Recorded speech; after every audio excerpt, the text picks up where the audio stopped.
Assalamualaikum warahmatullahi wabarakatuh. Alhamdulillah, alhamdulillahilladzi ja'alana minal 'abidin wal 'alamin. Allahumma shalli wa sallim wa barik ala habibina wa syafi'ina wa maulana Muhammadin wa ala alihi wa sahbihi ajma'in. وبعد فيا أيها المسلمون رحمكم الله أوصيكم ونفسي بتقوى الله حق تقاته ولا تموتن إلا وأنتم مسلمون. قال رب اشرح لي صدري ويسر لي أمري واحلل عقدة من لساني يفقهوا قولي ولا حول ولا قوة إلا بالله العلي العظيم. نرجو الآن مجلس تعليم الهدايات yang dimuliakan Allah Subhanahu wa Ta'ala, tidak bisa saya sebutkan satu persatu. Mudah-mudahan Allah Subhanahu wa Ta'ala selalu memberikan kita limpahan taufik dan hidayahnya sehingga kita semua selalu bisa memperbaiki kualitas ibadah kita, kualitas dunia kita. Mudah-mudahan Allah Subhanahu wa Ta'ala menjadikan perkumpulan kita adalah perkumpulan yang selalu bukan oleh surganya Allah Subhanahu wa Ta'ala. Hadirin yang dirahmati Allah Subhanahu wa Ta'ala, hari ini kita telah membahas waktu di Baitur Rahim tentang masalah sholat taubat, sholat yang dilakukan di mana ketika kita melaksanakan sebuah dosa dan kesalahan yang besar. Sebelum kita bertaubat kepada Allah, maka kita disunahkan untuk melaksanakan sholat sunnah 2 rakaat untuk sholat taubat. Hanya saja yang menjadi problem besar buat kita sebagai manusia. Terkadang hari ini kita tobat, besok kita mengulangi lagi, tobat lagi, ulangi lagi, tobat lagi, terus sampai kita menanti Allah Subhanahu wa Ta'ala suruh. Ini yang menjadi problem kita, sehingga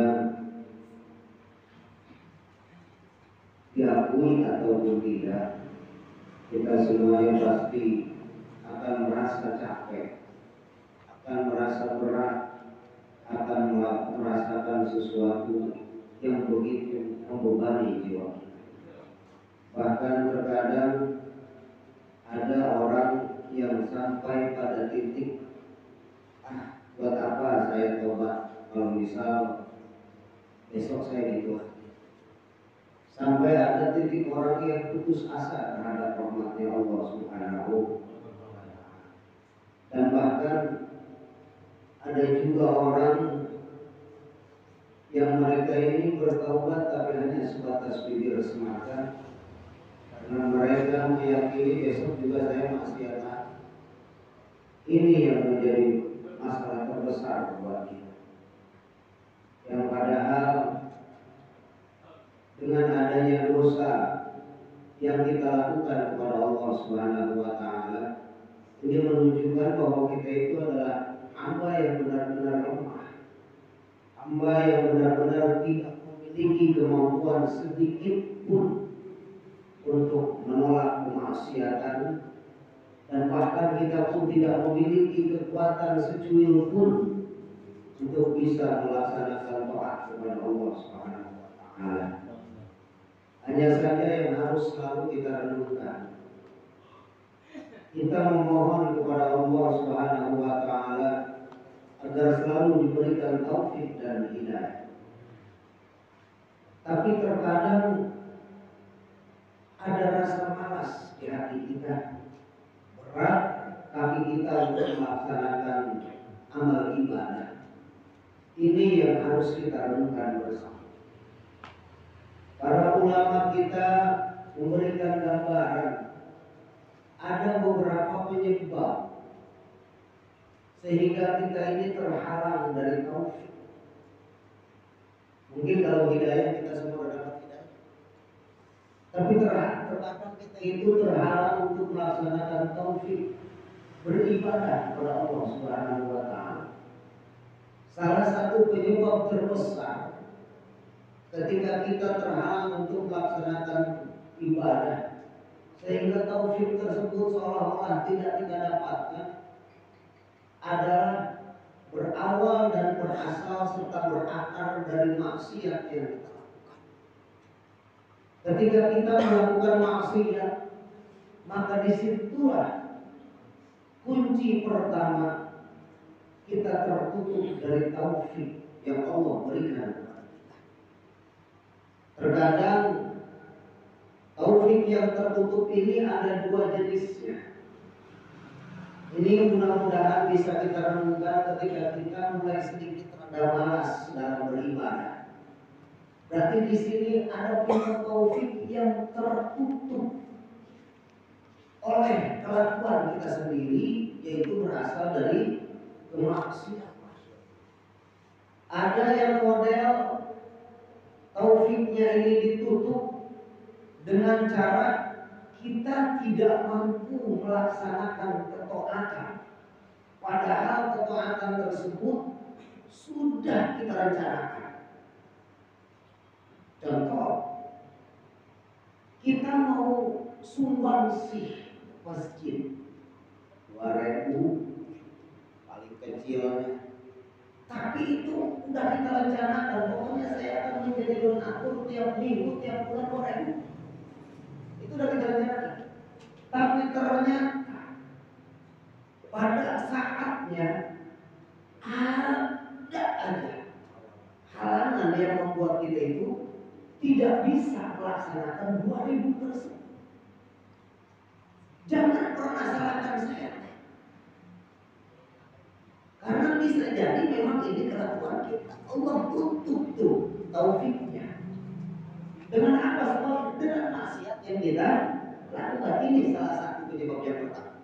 Ini ciri berarti taufik lagi ditutup Allah buat kita. Jadi kita sudah merencanakan amal ibadah, tapi pada waktunya kita ada aja. Ya, ada aja yang membuat kita tidak bisa melaksanakan. Yang kedua, model yang kedua, tidak ada penghalang, tidak ada penghalang. Udah kita rencanai, bahkan tidak ada penghalang, tapi badan kita malas untuk melaksanakan ibadah. Contoh, malam Sabtu di Rojul Munir ngaji padahal tidak ada, kamu di rumah gak ada, badan pegel-pegel juga enggak, sehat. Tapi begitu beratnya kaki kita untuk melangkah, dan seperti ada beban yang menghimpit jiwa kita dan dada kita, maka ini tanda bahwa pintu taufik ditutup karena maksiat yang kita lakukan. Maka kita sadar kan sekarang betapa sulitnya kita itu menjauhi maksiat. Kira-kira susah kan menjauhi maksiat? Susah. Maka kita sangat butuh pertolongan Allah Subhanahu wa ta'ala. Mau wiridan apapun juga, kalau misalnya memang kita bergelimang di maksiat, ya susah. Makanya sangat-sangat luar biasa dan indah ketika Rasulullah SAW mengajarkan kepada kita sebuah doa, yang mana doa ini kudunya dibaca di sholat kita, yang biasa disebut doa iftitah. Cuman kita baca doa iftitahnya yang Allah Akbar kabiro. Padahal doa iftitah banyak.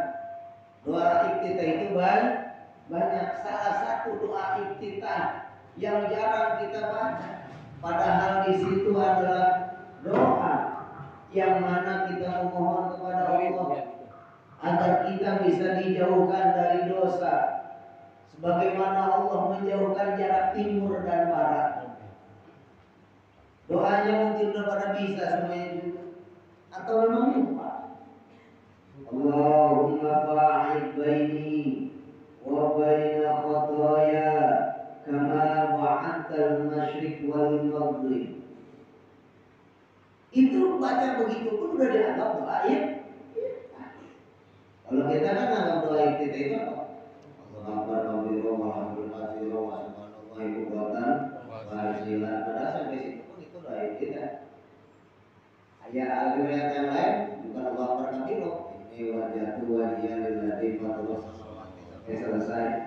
Bahkan dari ayat yang lain mah itu Allahumma ba'id baini wa baina khataaya kama ba'adta baina wal maghrib. Ya Allah, jauhkan hamba dari maksiat ya Allah, sebagaimana Engkau menjauhkan timur dan barat. Itu doa seyogianya kita baca di salat.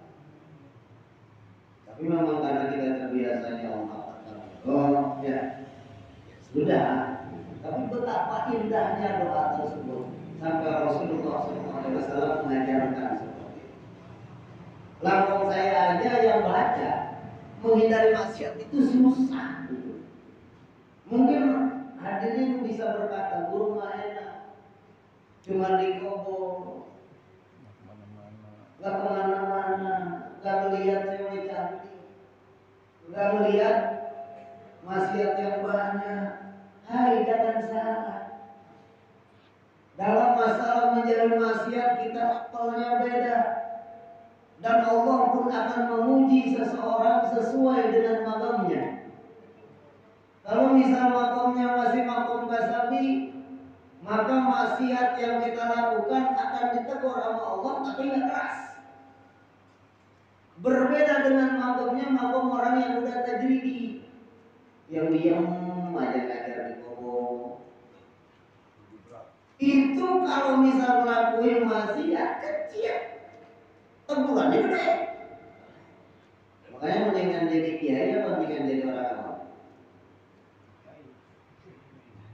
Nih jadi kiai ngelakuin maksiat kecil, tegurannya gede.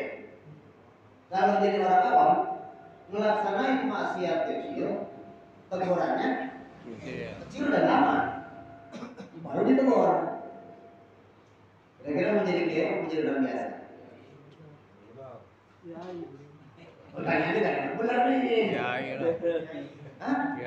Kiai maksiat kecil langsung ditegur. Tapi jaminannya ke sana. Jadi kayak gitu. Jadi maksiatnya sama. Maksiatnya apa? Sama, tapi nanti kualitas dosanya akan lebih besar dosa orang alim. Dosanya sama. Contoh misalkan sama-sama ngintip, kiainya ngintip, jamaahnya sama-sama. Banyakkan dosanya. Cuman gedean dosa. Ya. Nggak ngajakin, jamaahnya ikut gimana? Masa ilok ngajakin? Jadi dalam masalah dosa yang tadi dikatakan, ketika pintu taufik tersebut tertutup, maka ada dua. Yang satu nggak ada penghalang, nggak ada apa, tapi berat terlaksana lima. Kalau yang levelnya udah direncanain, tapi pas hari H ada aja. Nah ini model-model jamaah. Kalau model-model kayak orang yang ngajar ngaji, maksiat itu ada godaannya dan langsung apa? Males. Ngajar ngaji, males. Padahal rutinitas. Ngajar ngaji ada hawa males, padahal rutinitas. Itu. Emang kiai dosanya apa? Dosa kiai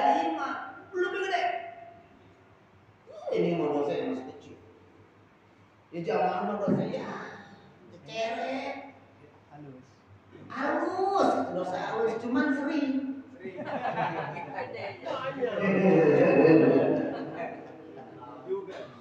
Ini juga ya. Makanya ini sebagai contoh, Imam As-Sawuri. Ini Imam As-Sawuri. Beliau ini levelnya udah kategori orang alim, zuhad, ahli zuhud, ubad, ahli ibadah. Beliau. Tapi pada suatu ketika beliau sampai nangis kepada Allah Subhanahu wa taala, sampai tangisan tersebut terlihat oleh murid-muridnya. Ditanya oleh murid-muridnya, "Wahai guruku, saya Sawuri, ada apa gerangan yang menyebabkan engkau menangis?" Apa jawab beliau? "Saya 5 bulan tidak bisa sholat tahajud. Padahal tiap malam saya tahajud. Tapi udah 5 bulan ini saya nggak bisa tahajud. Model-model ini nggak ada tahajud." Imam Sawuri, apalagi Ustadiyah hijit. Kalau dia mah datang mati juga tahajud. Kalau kaji nasir muka tahajud kelihatan. Kayaknya dia mah asal jam 9 dan mulai. Kenapa sebabnya? Orang yang rajin tahajud kalau ngaji malam cirinya gitu. Makanya asal ada yang ngaji tidur itu ahli tahajud. Bangun malam. Bangun malam.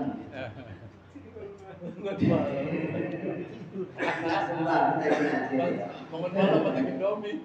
Imam Sawuri ditanya sama muridnya begitu, kenapa? Apa penyebabnya sampai engkau ini wahai guruku, padahal engkau orang alim, engkau ini ahli ibadah, tapi 5 bulan engkau tidak bisa tahajud? Apa jawab beliau? Cuman gara-gara satu dosa, kata beliau. Dosa apa wahai guru? Pada suatu ketika aku lagi kumpul sama orang-orang begini. Kemudian aku melihat ada seseorang yang berdoa.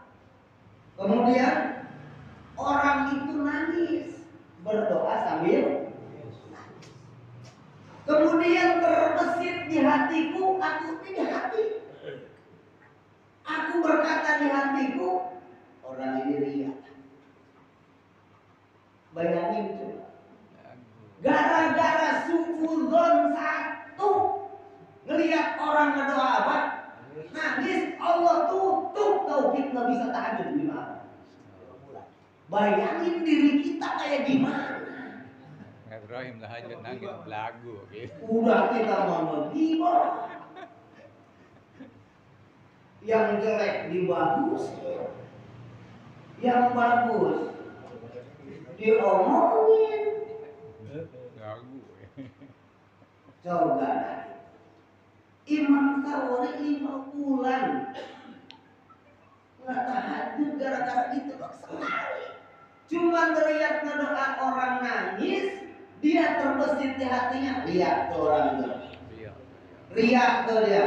Ngedoa nangis biar disebut Hebat. khusyuk dan sebagainya. Langsung Allah uji sak.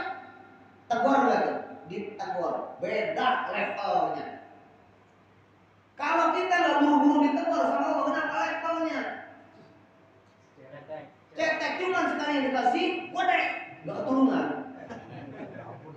Tampun apa urusan? Digulung bener betul. Digulung terus. Tuh, kalau orang alim kota, kenapa sebabnya saya sering merasa ini kok ngaji males amat, ada apa? Ternyata tadi sewa sama siapa? Sama santri. Padahal santri sendiri. Sewotnya sama santri. Ya Allah, ini yang bikin apa?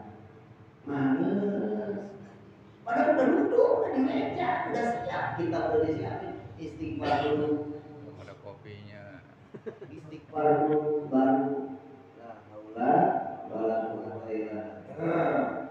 Sadar-sadar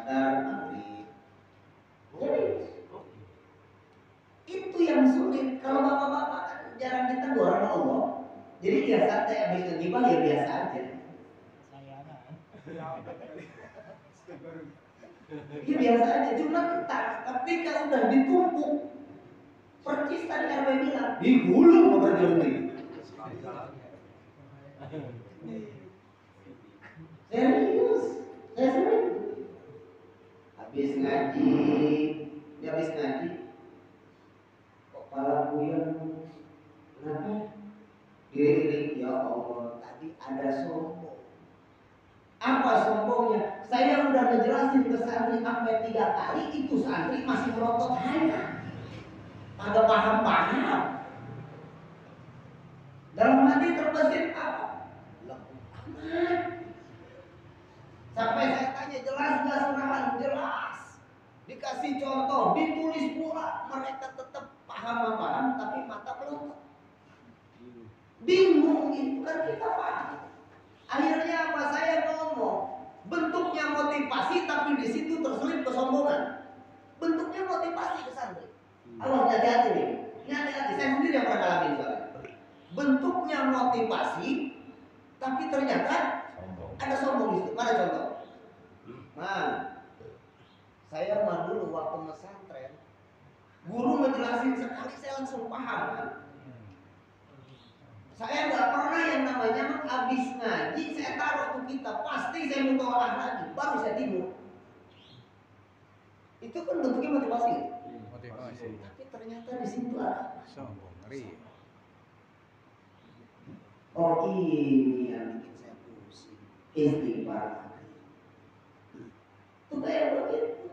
Jadi langsung saya jujur langsung sering. Asal anak sakit apa? Serius? Itu kontak. Apalagi anak saya yang sekarang yang kontak dari istri pertama. Ya dari istri yang pertama. Iya. Itu luar biasa. Jadi asal saya melakukan sesuatu itu kontak. Jadi kontak lagi. Oh ya Allah langsung. Oh ini saya. Oh ini. Saya selalu introspeksi alhamdulillah seperti itu. Makanya mudah-mudahan kita bisa semuanya seperti itu. Dan lagi Allah tutup itu dengan gaya senjata. Mungkin untuk jamaah ada aja halangan, ada tamu lah, besan lah, kondang segala macam. Itu berarti pintu taufik. Ada aja gitu, padahal udah diapain? Terin bini. Dan rencanain. Pokoknya besok apalagi nggak ada rencanain ya, emang udah ditutup dari awal kali itu orang. Dari gembok ya. Nggak bohong lah. Gitu. Ini saya gitu. Saya mudah-mudahan kita semuanya bisa selalu introspeksi. Sekelas Imam Syafi'i kontak. Sekelas Imam Syafi'i kontak cuma gitu doang. Maksudnya kenapa saya ceritakan seperti ini? Agar kita ini tetap introspeksi. Sekelas beliau ditegur sampai ibadah tahajud nggak bisa. Yang padahal beliau ini rutin sampai beliau itu tidur siang, wailulah. Agar bisa apa? Bisa bangun malam. Tetap Allah kasih bablas. Kan kalau bapak-bapak memang bablas mulu. Jadi langsung ditegur. Makanya kualitas seseorang berbanding seimbang dengan kelasnya masing-masing. Jadi jangan pernah menganggap kiai mah enak, maksiatnya sedikit. Model kayak saya, maksiatnya itu bukan zahir, tapi maksiat yang saya lakukan adalah batin. Maksiat zahir ini gampang dibersihinnya. Saya sampai beli khusus kitab itu kitab Fathul Qorib, tapi dibuatnya oleh ulama tasawuf yang ngejelasinnya, masya Allah, tabarakallah, ini batin dulu. Sampai dulu sempat ngobrol dengan ngaji air itu saya ketemu di sini ada sih yang kalau kuliah dia sering cerita. Terus saya ketemu air tuh begini, bukan secara fikih, bukan. Kayak contoh, najis anjing, najis mughaladzah. Tapi di situ disebutnya apa? najis anjing air at-takabbur. Masya Allah. Harus dibersihkannya dengan air dan tanah. Itu air bukan air. Tanah juga bukan tanah. Lumpur. Jadi bahasa tasawuf yang digunakan. Bahasa hati yang digunakan. Masya Allah. Saya bilang ini mah dosa saya semua. Bahkan kita itu gibah. Gibah itu mubalaghah. Gibah kita Masya Allah. Itu gibah mubalaghah, diibaratkan babi. Takabur anjing. Cara ngebersihinnya gimana? Gak cukup dengan taubat, harus ada tanah. Sedangkan air yang bisa dipakai ada 7. Silakan Anda pakai yang mana. Salah satunya adalah air sumur. Air sumur itu maksudnya apa? Air at-tawadu. Coba bayangin. Tawadu. Bersucinya dengan tawadu. Air hujan boleh dipakai, boleh. Apa mana air hujan? Mengesahkan diri ke Allah Subhanahu wa ta'ala. Coba tauhidnya benerin. Saya sampai baca ya Allah, luar biasa banget. Pikir tapi nuansa tasawuf.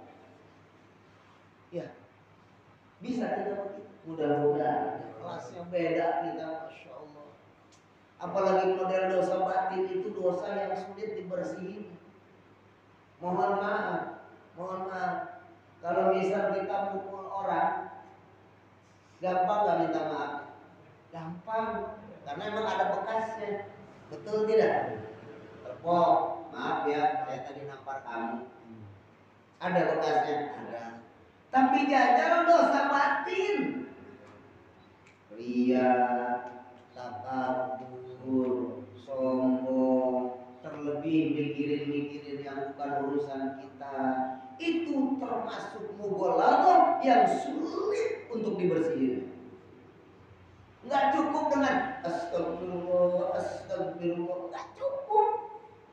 Harus dicampur dengan tangan. Apa dicampur tangan? Kehinaan diri kita sendiri. Apa? Minta maaf. Berani kita ngehinain diri di depan orang yang kita omongin? Jawab. Berani nggak? Contoh saya ngomongin Cing Haji Zoni. Wah, Cing Haji mau gede omong. Berarti saya ngomongin Cing Haji. Iya. Kira-kira berani nggak saya ngomong tuh kayak begitu tadi? Cing Haji, mohon maaf, kemarin saya ngomongin Cing Haji. Ngomongin apa? Cing Haji dia ngomong. Kira-kira berani nggak kita ngomong begitu? Nah. Berani nggak? Nah. Berarti kan kita harus dengan campur tanah apa? Ngehinain diri depan Cing Haji. Terserah Cing Haji mau ngomong saya lagi, mau hina saya lagi, terserah. Yang penting saya sudah apa? Taubat ke Allah dengan air dan menghinakan diri. Maka Cing Haji minta maaf saya. Sedangkan kita kadang-kadang kalau bagi orang bagaimana? Ini Pak Heri apa bagaimana? Melihat Haji Nasir lewat, dia ada orang yang tuh. Benar gak ya? Berani kita ngomong kayak gitu, gak bakal berani. Ustaz ada sekarang belum berani. Minta maaf ke saya. Tadi udah. Masa. Jujur dalam tadi aja, Pak. Kan katanya apa jadwal khutbah? Tahu bingung. Yang penting apa? Saya langsung ingat ke saya, Pak Imam Ahmad. Nggak ada urusan gua urusan. Ya. Urusan gua sama Allah. Di belakang. Kalau misalnya Ustaz Mardani tidak datang sebangun, saya bangun. Ya kan? Kenapa? Sebab yang penting Ustaz Daya udah minta, yang konon katanya kata Cing Haji, ya sudah. Yang nyuruh orang tua di jalan udah. Dalam pelaksanaannya ternyata Ustaz Mardani ada, padahal kata beliau Ustaz Mardani ada. Kalau saya marah bisa nggak? Mau jewotin orang. Diloba. Enggak. Tetap saya bilang apa? Urusan saya bukan sama Ustaz Yahya, urusan saya bukan sama Cing Haji, urusan saya sama Allah. Bodoh amat. Di sini udah disiapin. Bener ya? Udah pakai jas tadi. Udah pakai jas. Udah rapi. Ya, lagi masalah. sama itu latihan itu yang susah itu menerima yang begitu susah, bodoh amat sebodoh Tapi susah saya nggak kayak gitu sebodoh susah. Apalagi semalamnya saya bergadang, bangunin apa jam 10 bangunin. Kenapa? Jadwal. Kan jadwal Pak, dilihat jadwal. Kan bukan kabar. Ustaz Hasanuddin nggak ada. Katanya diganti Ustaz Mardani, nggak bisa. Oh iya Pak, jam 10 mata udah sepet. Datang sudah, panjang. Jika ada ngomong, Ustaz Mardani, ngelihat jadi dari depan itu, nah dari belakang, nggak ada urusan. Paham ya? Tidak ada urusan. Bodoh amat. Jelas nggak kira-kira? So kenapa? Tidak ada konfirmasi. Urusannya salah-salah bodoh amat. Komunikasi. Bodoh. Saya bertanya apa? Oh, kuotanya habis. Tapi kok bisa bikin grup? Itu doang.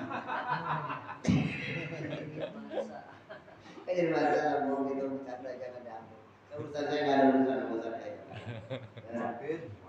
Hah? Nggak perlu dimaafin karena nggak berbuat dosa. Saya nggak berbuat dosa nggak ada.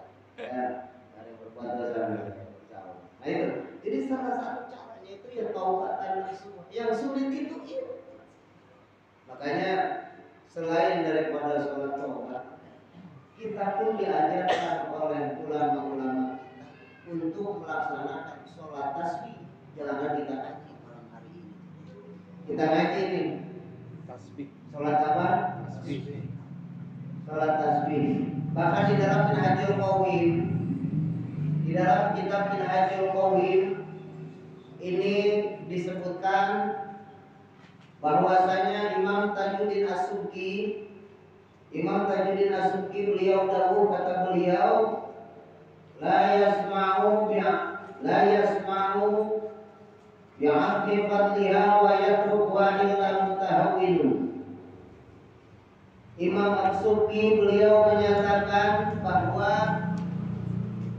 tidaklah orang tersebut mendengar fadilah dan keutamaan sholat tasbih, kemudian dia tidak mengerjakan, kecuali orang tersebut dianggap orang yang merendahkan dan menghinakan agamanya sendiri. Ketika ada orang disampaikan fadilah sholat tasbih, diajarkan sholat tasbih, kemudian dia tidak mengerjakannya, maka orang tersebut dianggap orang yang merendahkan agamanya sendiri. Baik itu dikerjakan tiap malam, kalau nggak bisa kerjakan setahun sekali, kalau nggak bisa sebulan sekali, kalau nggak bisa seminggu sekali, kalau nggak bisa sehari sekali, kalaupun tidak bisa, maka seumur hidup kudu pernah sekali melaksanakan sholat tasbih agar terhindar dari kategori orang yang merendahkan agamanya sendiri. Minimal kita kudu bisa nih seumur hidup sekali. Kita bisa melaksanakan sholat tasbih. Sholat tasbih ini hadisnya ada. Walaupun menurut ulama-ulama ada yang bilang hadisnya ini dhaif. Ada ulama yang mengatakan hadisnya ini enggak dhaif. Hadisnya ini hasan. Enggak sahih. Tapi sekali lagi, ketika banyak riwayat yang menguatkan, maka derajat hadis yang dhaif tadi naik derajatnya. Hasan li ghairi. Yang sahih aja ada sahih li dzati, ada sahih li ghairi. Ada hasan li dzati, ada hasan li ghairi, baru dhaif. Sedoif-doifnya hadis itu pun tetap ucapan baginda Rasulullah Sallallahu Alaihi Wasallam, apalagi ini hadisnya hasan di bawah sahih. Ya, jadi jangan ragu kalau misal ada ulama yang bilang katanya hadisnya dhaif, tenang saja, ada ulama juga yang menghasankannya. Ketika banyak yang menghasankannya, maka derajat hadisnya jadi naik. Paham kira-kira? Jadi boleh amalin, jangan ragu. Bahkan tadi dikatakan seyogianya kita bisa melaksanakannya seumur hidup. Ini sholat sunnah yang dianjurkan. Sholat sunnah yang dianjurkan. Kapan dikerjakannya? Silakan. Mau malam, siang, yang penting jangan di waktu yang haram. Mana waktu haram? Selepas asar, selepas subuh. Mana lagi? Pas istiwa, ya, jam 12 teng, sebelum johor lah, 4 menit lagi sebelum johor, ya. Haram tuh, jelas tak kira-kira? Kalau jam 8 boleh, boleh. Boleh nggak saya jam 7? Boleh. Kalau misal dilaksanakan di siang hari, maka lebih utama 1 kali salam. Saya ulangi, kalau dilaksanakannya siang hari, maka lebih utama 1 kali salam. Kalau dilaksanakannya malam hari, maka lebih utama 2 kali salam. Paham sampai di sini? Sebelum kita terusin, yang mudah-mudahan Allah berikan kita taufik untuk bisa melaksanakan tasbih walaupun seumur hidup agar tidak termasuk kategori orang yang mutahawwin, orang yang merendahkan agama. Pada prinsipnya sholat tasbih ini sama kayak sholat yang lain, sama, nggak ada gerakan yang beda. Nggak ada yang beda gerakannya kayak sholat sunnah biasa. Yang membedakan itu hanya dari segi bacaan dan banyaknya bacaan. Ya, jadi sekali lagi awas. Sholat tasbih adalah sholat 4 rakaat. Berapa rakaat? 4 rakaat. Yang silahkan dilakukan kapan saja, baik siang maupun malam, kecuali di waktu yang diharam. Gaya sholatnya sama seperti sholat-sholat yang lain. Yang membedakan hanya bacaan dan banyaknya bilangan yang dibaca. Ayo kita niatin sama-sama lah. Bacaannya apa? Tasbih. Namanya juga sholat apa? Subhanallah walhamdulillah wa la ilaha illallah wallahu akbar wa la haula wa la quwwata illa billahil aliyyil azim. Berapa banyak itu? Yang penting kita tasbih dulu, tasbihnya kayak gitu. Subhanallah walhamdulillah wa la ilaha illallah wallahu akbar wa la haula wa la quwwata illa billahil aliyyil azim. Rakaat pertama setelah Fatihah. Ntar cara bacanya gimana ya? Ntar kita ajarin, bukan diajarin, kita sama-sama kaji.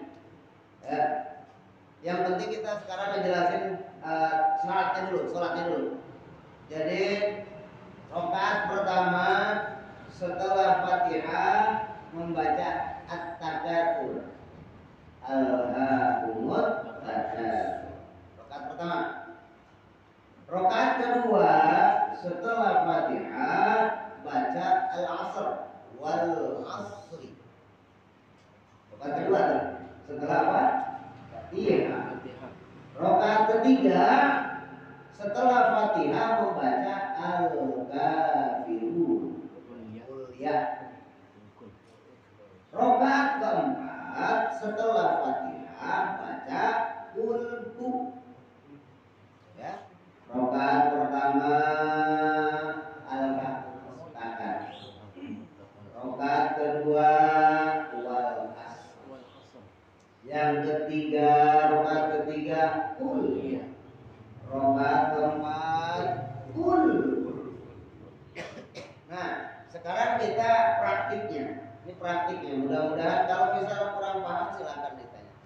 Ini adalah praktik sholat yang langsung saya dapat ijazah ya. Ada beberapa jenis gayanya ya. Yang membedakan cuma bilangan saja. Tapi ini yang saya tulis di sini adalah sholat yang saya langsung dapat ijazahnya. Gitu loh. Ya. Jadi gimana? Begini. Pertama seperti biasa kita niat sholat tasbih. Sholli sunnatat tasbih rakaataini lillahi ta'ala. Kalau 2 rakaat, paham? Kalau 4 rakaat sekaligus tinggal ganti 4 rakaatin. Ini ceritanya kita dua-dua ya, dua-dua, 2 kali salam. Silakan tanya kalau nanti apa, ya. Sholli sunnatat tasbih rakaataini lillahi ta'ala Allahu akbar. Awas, kita langsung baca doa Allahu akbar kabira walhamdulillahi katsira wa subhanallahi bukratan wa asila. Cukup sampai situ. Cukup sampai situ pun sudah dianggap doa kita. Enggak harus tambah ini wadah itu, ya. Itu sudah masuk kategori doa kita tadi. Allahu akbar ya. Allahu akbar kabira walhamdulillahi katsira wa subhanallahi bukratan wa asila. Baca tasbih 15 kali sebelum baca Fatihah. Subhanallah walhamdulillah wa la ilaha illallah wallahu akbar wa la haula wa la quwwata illa billahil aliyyil azim. 15 kali sebelum Fatihah. Nanti kalau Bapak silakan. Beres 15. Dulu ngitungnya gimana? Begini. Dulu. Ya, kita begini. Kejarin. 2, tekan. 3.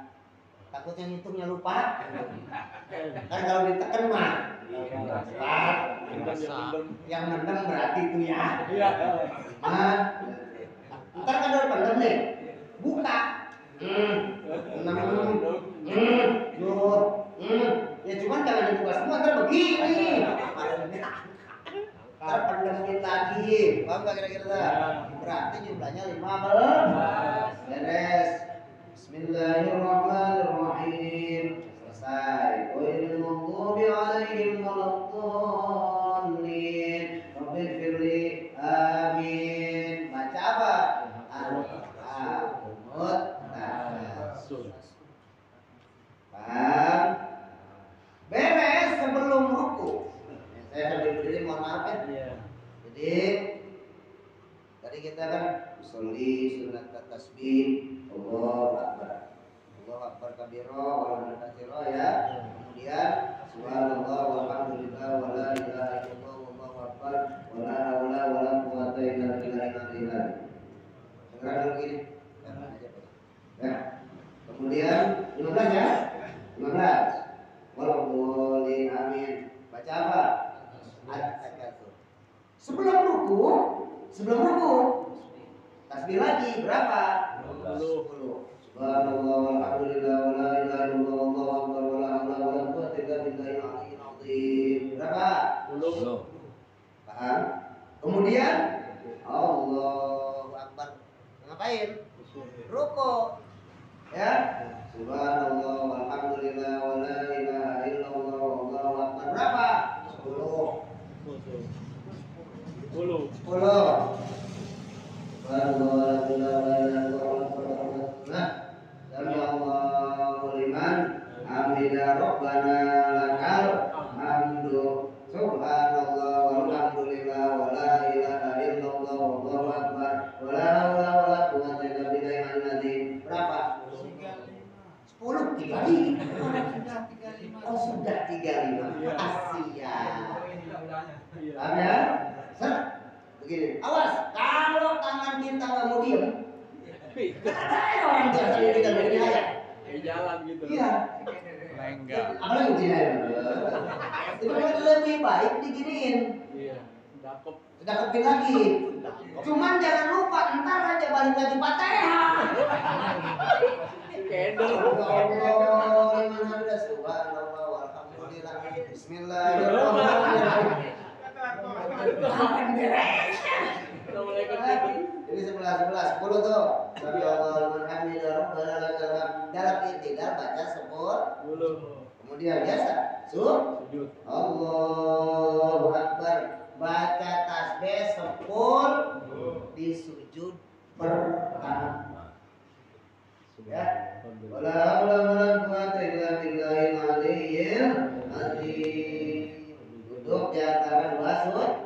Rabbi firli warhamni wajburni warfani warzuqni wahdini wa'afini wa'afni subhanallah walhamdulillah wa la ilaha illallah wallahu akbar wa la haula wa la quwwata illa billahil aliyyil azim.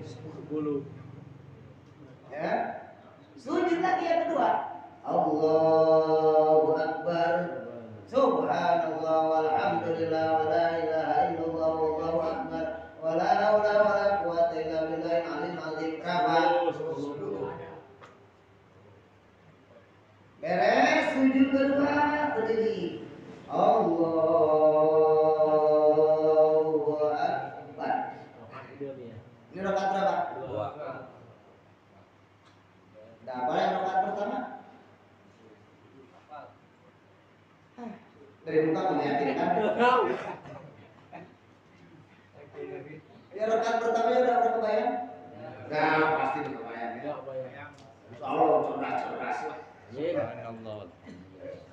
Kemudian kita berdiri rakaat kedua. Allahu akbar. Langsung Bismillahirrahmanirrahim. Enggak baca tasbih juga. Enggak ya? Waladdallin amin. Baca apa? Wal asr. Bismillahirrahmanirrahim. Wal asri innal insana lafi khusrin illa alladziina aamanu wa 'amilus sholihati wa tawassaw bis sabr.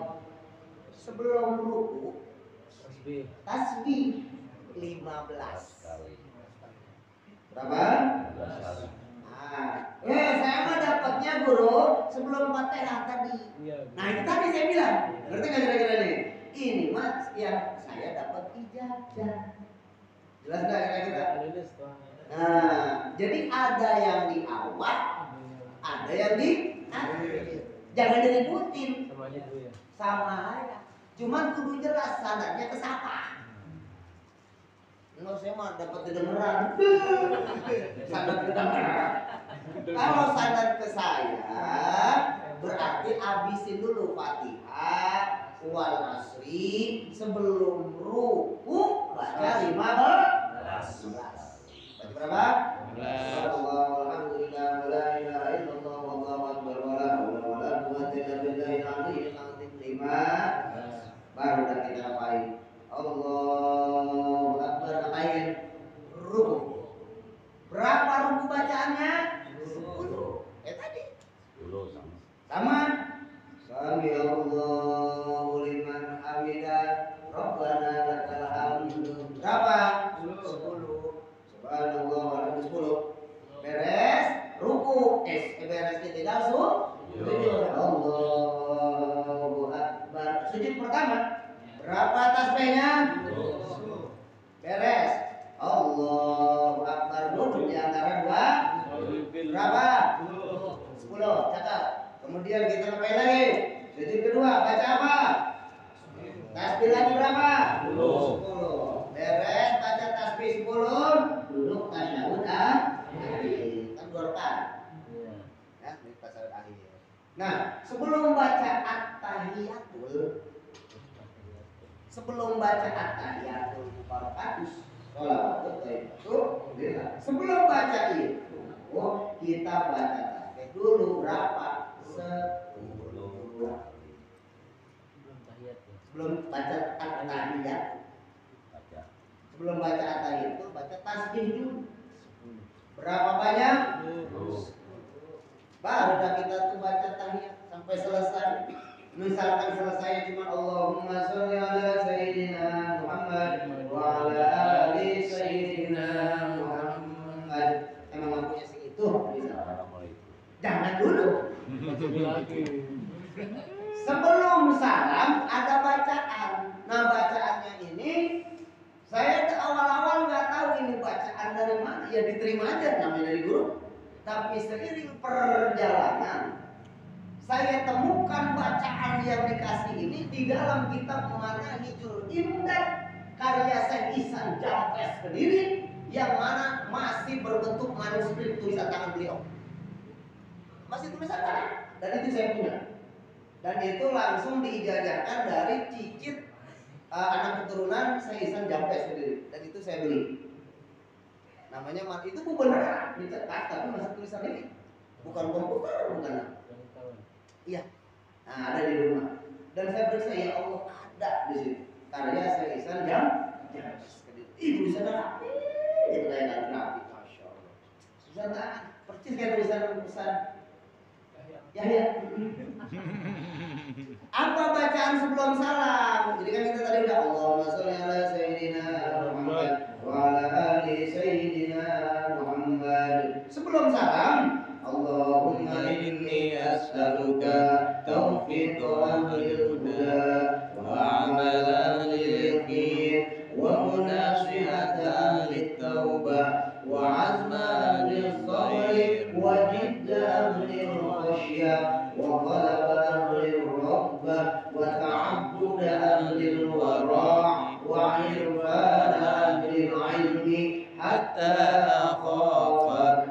Allahumma inni as'aluka khafatan tahjusuni an ma'asika hatta a'mala bi ta'atika amalan astahiqu bihi ridhak wa hatta munasihaka bit taubat khawfan minka wa hatta akhlisa lakan nasiha hayaan minka wa hatta tawakkal alaika fil umur hasbunallahu bika subhana khaliqin nar rabbana atmim lana nurana waghfir lana innaka ala kulli syai'in qadir bi rahmatika ya arhamar rahimin.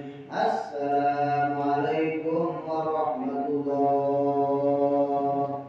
Assalamualaikum warahmatullahi. Guru nggak hafal, sama saya juga dulu nggak hafal. Saya taruh di depan, serius. Iya. Saya taruh di depan. Taruh.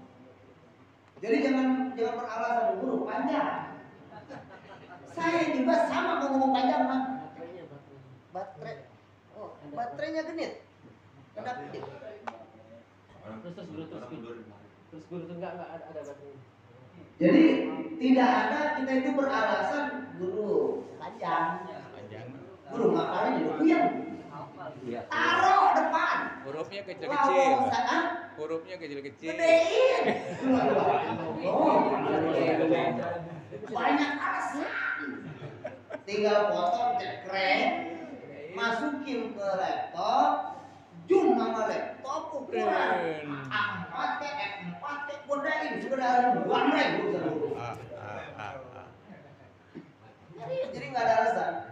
Sama sekali lagi saya juga nggak hafal, cuman saya tahu ada persiapan. Jelas nggak kira-kira tuh? Dikirain saya hafal, enggak. Apa wujudnya doang? Serius. Ke depannya. Tapi karena sering aku bisa lancar. Itu doang. Apa enggak? Cuma sering. Keseringan jadi Ingat. enggak apa. Ingat. Lancar. Ada lagi. Ya. Paham ya? Baru tuh. Assalamualaikum warahmatullahi. Assalamualaikum warahmatullahi. Nah. Ya, siap. Ya. Jadi nggak ada alasan nggak hafal. Tidak ada. Emang culas berarti kita. Karena saya pribadi jujur sekali lagi, saya taruh. Saya taruh nggak hafal saya juga. Apalagi model-model kayak gitu udah banyak masalah. Boro-boro ngapalin kayak begini. udah banyak goyangnya. Taruh. Nah, coba kita itu. Takbir Allahu Akbar, baca iftitah, beres iftitah. Tasbih berapa? 15.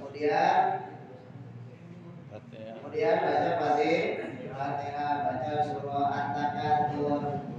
Kemudian baca berapa sebelum ruku? 10. Berapa? Kali. Kemudian ruku baca 10 berapa? 35. Kemudian sujud pertama i'tidal 10 berapa? 45. Kemudian sujud pertama berapa? 55. Terus duduk di antara dua sujud 65. Terus sujud kedua 75 kali 2 berapa? Pegon kali 2 berapa? Jadi 4 rakaat itu 300. Gunawar guru. Hah? Gunawar. Soalnya siapa yang ngajarin? Ya Rasul nawarnya. Ali bernawar pego. Rasul, ini mah kali Haji Alwan nih salah kali. Banyak Habis banyak jasa. Silakan suruh tanya ke sono. Kita nggak sanggup. Banyak Kali itu ya Rasul atau model kita nggak boleh kali 2 menit. Seumur hidup 300 kali tasbih masih nawar kan kamu bilang. Seumur hidup sekali. Ini ampun kan? Paham? Jadi sekali lagi pas tahiyat, sebelum tahiyat baca tasbih 10. Baru taruh beres. Allahumma sholli ala sayyidina Muhammad wa ala ali sayyidina Muhammad. Allahumma inni as'aluka taufiq wa amdil huda. Pemain, bawa pulpen biar bacanya pas. Bawa pulpen tuh berhenti-berhentinya tuh tandain ya.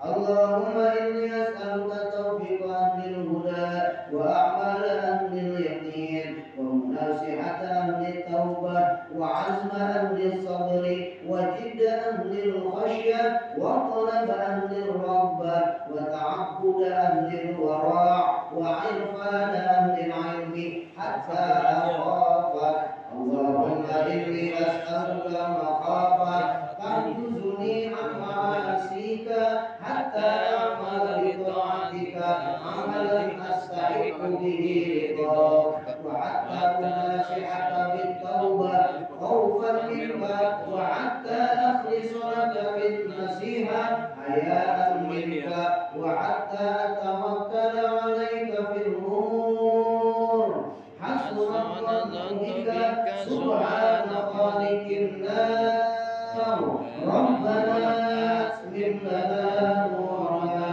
waghfir lana innaka ala kulli syai'in qadir bi rahmatika ya arhamar rahimin.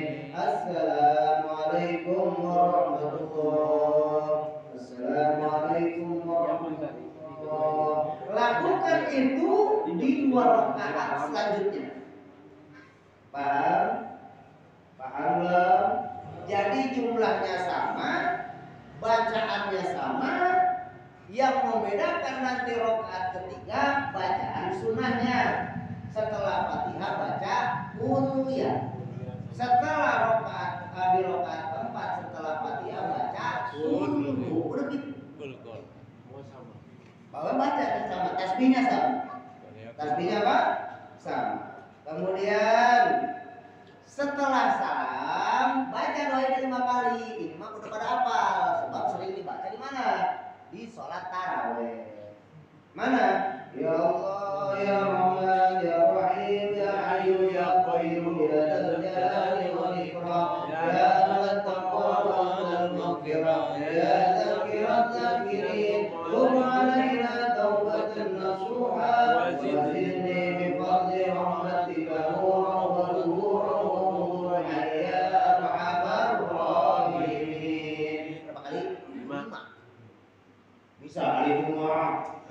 Oke. Iya lo kudu ditaruh juga. Kalau belum hafal berarti emang jarang sholat tarawih. Tarawih kan setahun. Sekalipun sholat tarawih tetap baca. Iya. Udah begitu tuh. Gimana? Ya Allah, Ya Rahman, Ya Rahim, Ya Hayyu Ya Qayyum, Ya Dzal Jalali wal Ikram, Ya Ahlat Taqwa wal Maghfirah, Ya Dzakirad Dzakirin, Tub alaina taubatan nasuha, wa zidna bi fadli rahmatika nuran wa zuran wa quwwatan ya arhamar rahimin.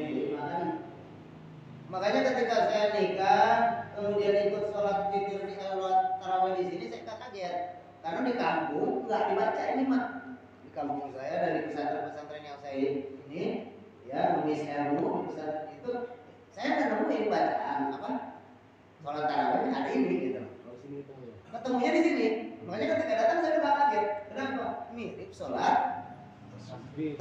Yang bedanya cuma ya Allah, Ya Allah, Ya Allah 3 kali. Saya kira berdoa apa? Ya Rahman, Ya Rahim. Atau ini berdoa tasbih. Atau encer apa langsung? Itu barokahnya. Jujur di kampung saya nggak pakai kayak begini. Enggak. Ya di Tasik apalagi enggak. Di Kulon, sok cari ada yang begini nggak ada. Bosan saya pernah nggak di sana? Nggak ada. Daerah Kulon nggak ada pakai ini. Datang ke sini ada. Nggak kaget, udah apa? Makanya bisa jadi besok-besok kalau bisa apal nih doa apa doa tasbih, ribet-ribet makan suka banyak yang nanya. Kiai, saya minta dijadikan doa yang jarang dibaca sama orang kalau lagi tahlilan. Pernah ada orang yang datang ke saya begitu. Saya tulis saya itu baca. Wah ini bener nih belum nih katanya. Iya baca bener diapalin. Itu pas saya datang, tipu beneran orang dibaca. Lah akhirnya dia nanya, emang ini doa artinya apa? Doa sholat tasbih.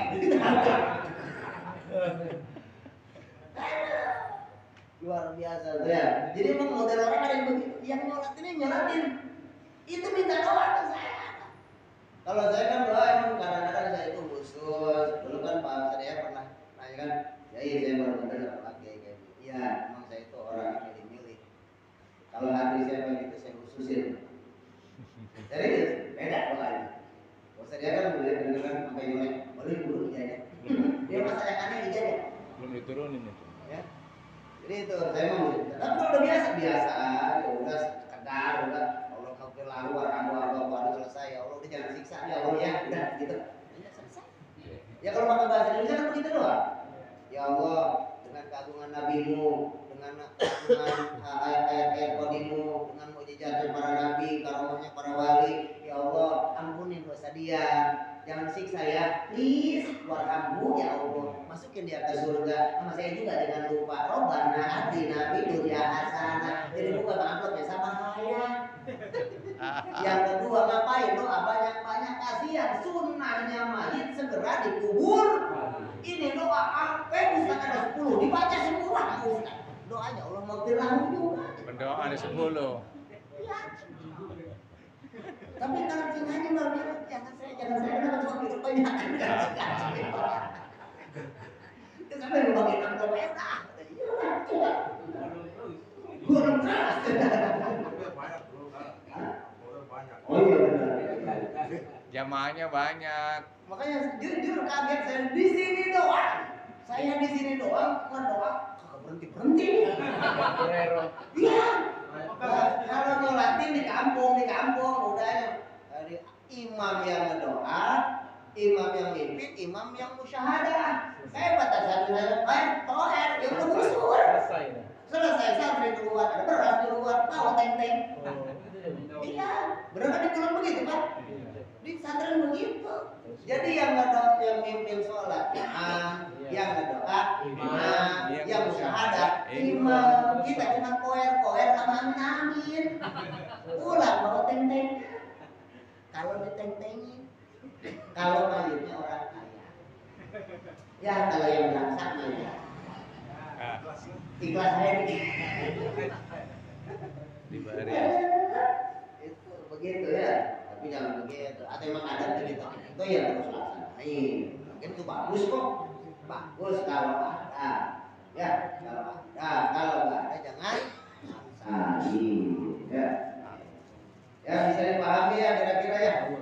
Jadi itu tata cara sholat tasbih seumur hidup minimal sekali.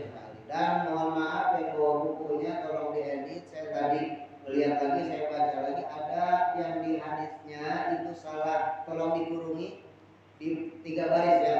Dari Ibnu Abbas, anna Rasulullah sallallahu alaihi wasallam ya, ada itu 3 baris. Lihat 1, 2, 3. Wa amdahu sogirahu wa kabirahu sirrahu wa alaniyatahu asru khisolin. Asru khisolinnya kurungin. Itu saya sampul lisan, sampul jempol.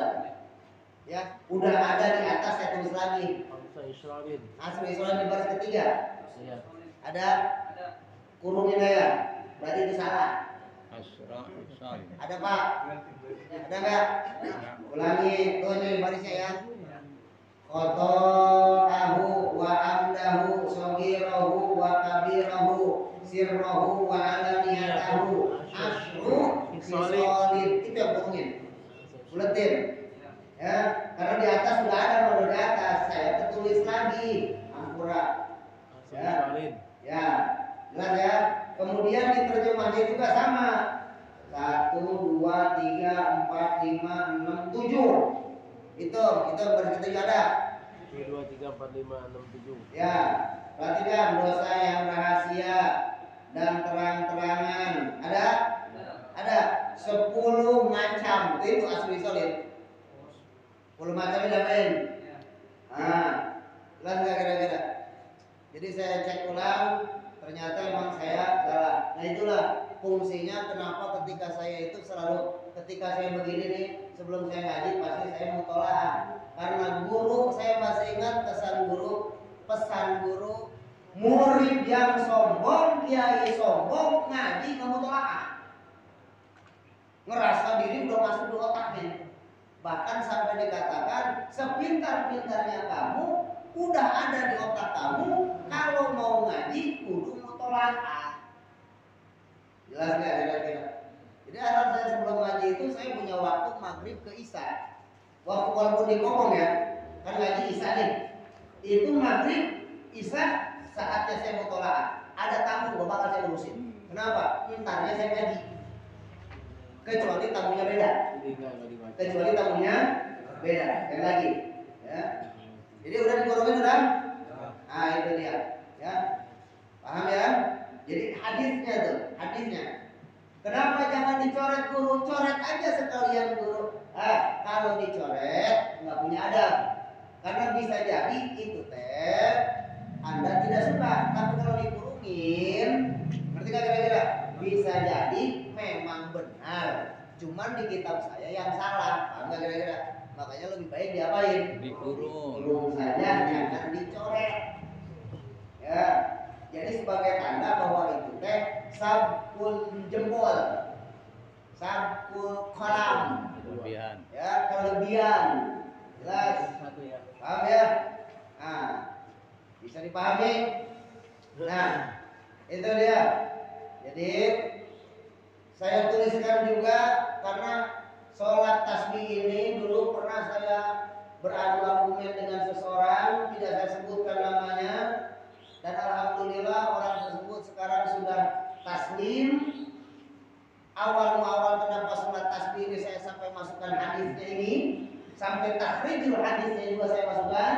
Jadi awalnya ada orang yang bertanya ke saya, bagaimana tentang status sholat tasbih dilihat dari segi hadisnya.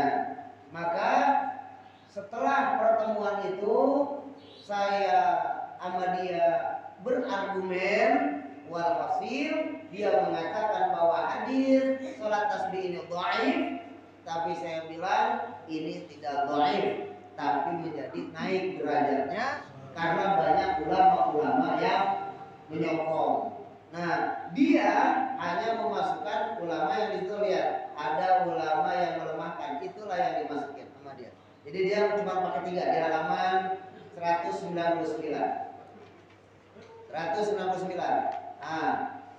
ulama-ulama yang melemahkan hadis sholat tasbih. Yang melemahkan. Nah, yang melemahkan tuh. Ini saya masukkan dari dia. Paham nggak kira-kira? Dan ketika saya cek di kitabnya memang beliau melemahkan. Ulama ini melemahkan. Tapi beliau cuma masukin 3 ulama. Jelas nggak kira-kira? Nah, bantahan saya, ulama yang menguatkan itu saya masukin berapa orang dulu? 10 orang di halaman selanjutnya. Jadi 10 lawan 3 kira-kira. Menang mana? Menang 10. Nah, kesimpulannya dia taslim, dia sosok sadar baik, dan dia sekarang alhamdulillah menjadi pengamal sholat tasbih walaupun tidak tiap hari. Ya, ulama tuh begitu modelnya, ulama. Orang alim tuh kayak begitu. Walaupun dia nggak alim banget sih, nggak alim banget, cuma langsungin sok, langsung sadar, langsung tunduk patuh sama ilmu. Jelas nggak kira-kira? Tunduk patuh sama ilmu, selesai. Berarti kan jiwanya terbuka. Oh iya, dulu pemahaman saya salah.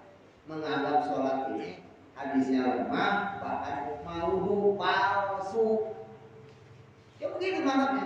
Makanya gak saya amalin ketika kita udah argumen sesuai dengan ilmu berdasarkan fakta yang jelas, sudah jerah.